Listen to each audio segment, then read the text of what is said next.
There's finally some big news for CM Punk, so we'll see what's going on there. We'll also see the latest for Uncle Howdy, Alexa Bliss, and more. Starting things off with the latest update on CM Punk and Drew McIntyre. Clash at the Castle has had a bittersweet history with Drew McIntyre. The first time this event was held was back in September of 2022, and at the first Clash at the Castle, Drew McIntyre was set to face Roman Reigns for the WWE Universal title.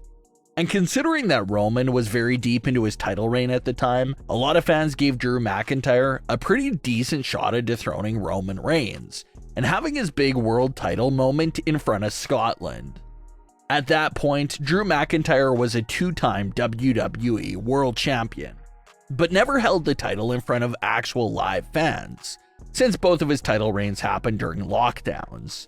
So everyone thought Clash at the Castle 2022 could be Drew's big moment that was robbed from him back in 2020.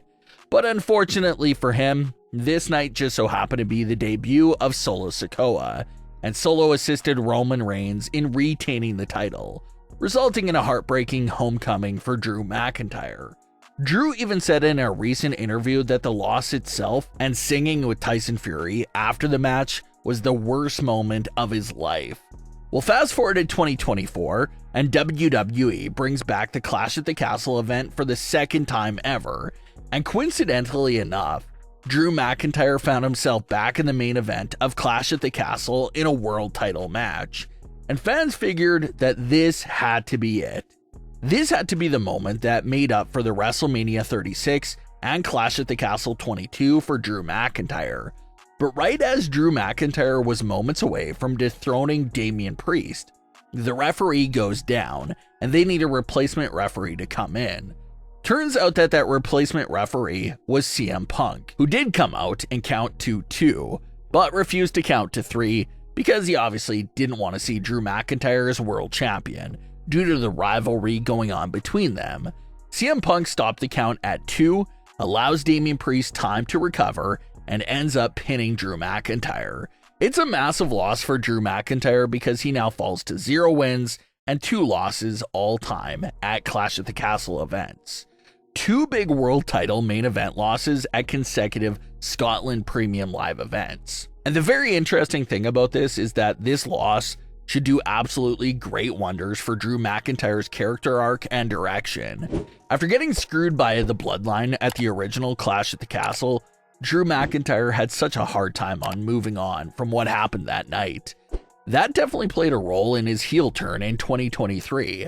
And then we saw how furious Drew McIntyre got after he only had a 5-minute reign as champion at WrestleMania 40. And now, for this second shot at redemption at his homecoming, it gets ruined again due to outside interference.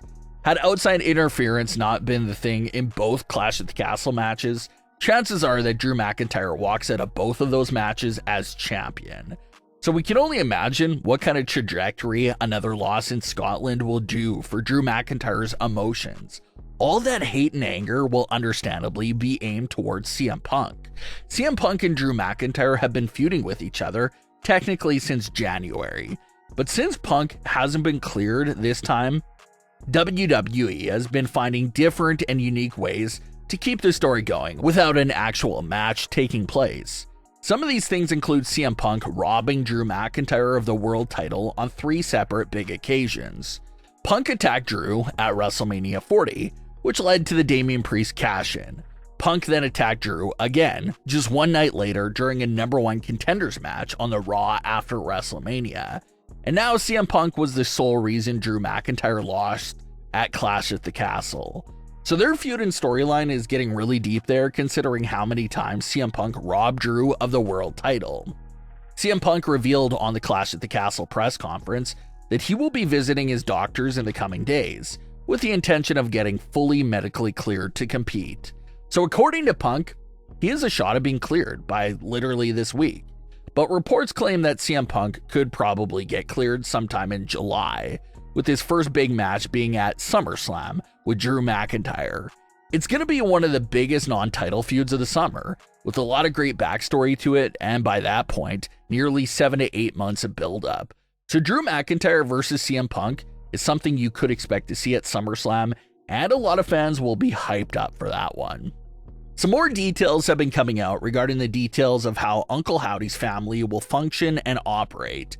Some fans have been skeptical about Uncle Howdy's return because it's a bit of a risk on multiple fronts. The first one being a given. It has to be something that keeps Bray Wyatt's legacy going in a great and honorable fashion. Everyone knows that. But the other thing fans are worried about is the supernatural element to the group. Some of the greatest WWE superstars of all time came from the supernatural world, such as The Undertaker. But in today's era, it's a bit more difficult to pull off the supernatural aspect and make it actually fully work. So that's something that fans are lightly discussing about Howdy's family. But according to new reports from Fightful, Uncle Howdy's family will not have any over-the-top supernatural elements to them at all. They'll most likely be grounded to reality, and nowhere near the supernatural level that some fans were discussing and expecting. So that appears to be nice fair ground for both sides of fans to be happy with. It won't be that crazy and supernatural, but it's still continuing the Bray Wyatt universe. Another thing that's being reported is the group's Day 1 members aren't the final members of the group. Rumor has it that the group will add members to the family as time goes on, the most obvious one being Alexa Bliss. She may not be a Day 1 addition to the group, but it's being highly rumored that Howdy will call upon her at a later date, and that'll be Alexa's return to WWE and introduction to the family. Howdy even hinted at the idea within the teasers that he tried reaching out to Alexa Bliss, but that he's having the decision up to her if she wants to join or not. So Alexa Bliss should absolutely be one of those later additions to the group. Fans are also keeping a close eye on Braun Strowman. Strowman isn't technically an original Wyatt family member, but he did join the group only 2 years after the Wyatt family debuted on the main roster. He was still there in those early days and still had a deep connection with Bray Wyatt. So he may not be a member right now, but fans wonder if Strowman could end up joining Howdy much deeper into the future. Reports also claim that one of the directions for the group could be connected to Uncle Howdy's new family members with Bray Wyatt's old family members. So that's what makes it sound like Alexa Bliss and Braun Strowman have a strong shot of joining the group down the line at some point. But what are your thoughts on today's stories? Leave your comments below. Don't forget to subscribe with all notifications on, and leave a like if you enjoyed. Thanks for watching, guys.